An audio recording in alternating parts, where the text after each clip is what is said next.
और देखिए, अजीत पवार को उप मुख्यमंत्री बनाने के बाद मुख्यमंत्री एकनाथ शिंदे ने इसे 3 इंजन वाली सरकार बताया। आपको बता दें कि विधानसभा में बीजेपी शिंदे की शिवसेना गठबंधन का आंकड़ा 200 के पार पहुंच गया है। अब पहले विधानसभा में 166 विधायकों के साथ सरकार चल रही थी, जिसमें बीजेपी के 105, शिवसेना शिंदे गुट के 40, 21 अन्य दलों के विधायकों का समर्थन रहा। लेकिन अब बीजेपी बम है, क्योंकि 40 विधायकों के समर्थन के साथ ही शिंदे सरकार 200 के पार पहुंच गई है। महाराष्ट्र की राजनीति में 3 दशक बाद ऐसा हुआ है कि जब आंकड़ा 200 के पार पहुंचा हो।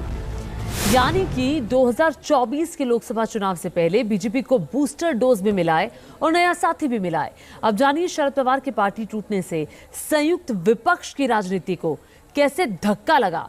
क्या उद्धव ठाकरे के बाद शरद पवार के लिए अग्नि परीक्षा का वक्त आ चुका है? आपको शरद पवार जी की बेटी का भला करना हो तो आप एनसीपी को वोट दीजिए। आपको अब्दुल्ला परिवार के बेटे का भला करना हो तो आप नेशनल कॉन्फ्रेंस को वोट दीजिए। आपको करुणानिधि जी के बेटे बेटियों पोते पोतियों का भला करना हो तो डीएमके को वोट दीजिए। एक ओर परिवारवाद और भ्रष्टाचार पर पीएम मोदी की डायरेक्ट हुंकार और दूसरी ओर संयुक्त विपक्ष की विसार। 2024 के लिए मोदी बनाम ऑल की पिक्चर का ट्रेलर आया ही था कि महाराष्ट्र में शरद पवार की पार्टी में बगावत का धमाका हो गया और इस धमाके की गूंज मुंबई से लेकर दिल्ली तक सुनाई देने लगी, क्योंकि अजीत पवार ने जो उलटफेर किया उसने महाराष्ट्र के साथ साथ केंद्र की राजनीति में भी अजीत कैंप की एंट्री का रास्ता खोल दिया और भतीजे की इसी बगावत को शरद पवार डकैती कहने लगे। ये जरूरी है, ये कोई ऐसी छोटी बात नहीं। पार्टी के कुछ लोगों को ये जो प्राइम मिनिस्टर फाइनेंशियल स्टेटमेंट जैसा उल्लेख भी किया। शरद पवार ने ही ऐलान किया था कि संयुक्त विपक्ष की दूसरी बैठक बेंगलुरु में ही होगी। उनके बयान के 24 घंटे ही नहीं बीते कि एनसीपी की घड़ी 360 डिग्री घूम गई। अजीत पवार कैंप को मोदी की शरण में जाने का रास्ता मिल गया। प्रफुल्ल पटेल, जिन्हें शरद पवार ने कार्यकारी अध्यक्ष बनाया, एनसीपी की राष्ट्रीय राजनीति में नंबर 2 की हैसियत दिलाई। वही प्रफुल्ल पटेल को केंद्र में बड़ी जिम्मेदारी मिल सकती है और अगर ऐसा हुआ तो उद्धव ठाकरे के बाद शरद पवार के साख को बड़ा धक्का लगेगा।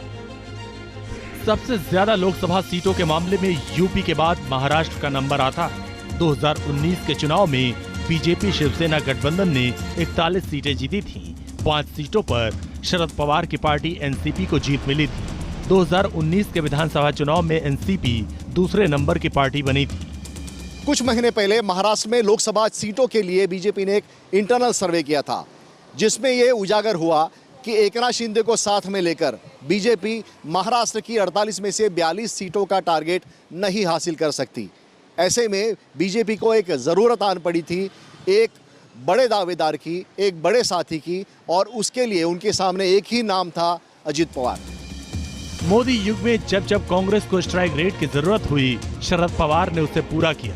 2024 के लोकसभा चुनाव में बीजेपी महाराष्ट्र में अपना विस्तार करना चाहती है, साथ ही ठाकरे परिवार से होने वाले नुकसान से बचने की रणनीति है। ऐसे में जब पार्टी अब की बार 400 पार का नारा बुलंद कर रही है, तब बीजेपी किसी भी सूरत में अपनी लोकसभा सीटों की टैली को कम होने देना नहीं चाहती। अजीत पवार के साथ आने के पीछे कोई भी कारण हो, लेकिन बीजेपी मिशन 2024 को ध्यान में रखकर ही आगे बढ़ रही है। ऐसे में उद्धव ठाकरे के बाद शरद पवार का राजनीतिक रूप से कमजोर होना महाविकास आघाड़ी का दावा कमजोर ही करेगा।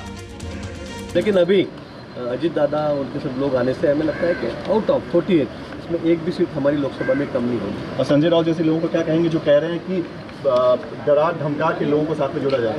संजय राउत के बारे में क्या बोलूँ, बेचारे के हल्के की पत्नी अभी उनको ही भगवान ही उनका भला करे, मैं तो इतना ही कहूँगा।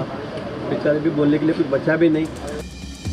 पवार बनाम पवार में छिड़ी वर्चस्व की जंग में भविष्य की राजनीति का मंत्र छिपा है, क्योंकि शरद पवार की पार्टी एनसीपी की सियासत भले ही महाराष्ट्र तक सीमित हो, मगर शरद पवार की राजनीतिक हैसियत ऐसी है कि यूपीए दलों में तालमेल के साथ साथ क्षेत्रीय दलों को भी साधने में महारत हासिल है। ममता बनर्जी हो या फिर केसीआर, भले इन दलों की कांग्रेस से सीधी अदावत हो, मगर पवार के साथ उन दिग्गजों की नजदीकियां रही हैं। ऐसे में राजनीतिक धुरंधर की अपनी ही पार्टी में पकड़ कमजोर होगी तो विपक्षी एकता के मनोबल पर असर पड़ना तय। 9 मंत्री बनाए गए हैं, डिप्टी सीएम अजित पवार साहब हुए हैं। इससे तो ये तो स्पष्ट हो गया ना कि ये इन दलों का, व्यक्तियों का निर्णय नहीं है। एक बहुत बड़ी स्क्रिप्ट लिख रहे हैं जिसमें प्रधानमंत्री जी और उनकी कोर टीम खुद जिम्मेवार है कि उन्होंने भोपाल से इशारा किया था, एक भी भ्रष्टाचारी छोड़ा नहीं जाएगा। लोकसभा चुनाव से 10 महीने पहले अजित पवार बीजेपी के लिए बड़ा राहत पैकेज लेकर पहुंचे। एक और शिंदे सरकार 200 के पार पहुंच गई है तो इधर सहयोगियों की तलाश में बीजेपी को नया फ्रंट मिल गया, जिसके जरिए बीजेपी एक तीर से 3 निशाना साधने की कोशिश को धार देगी।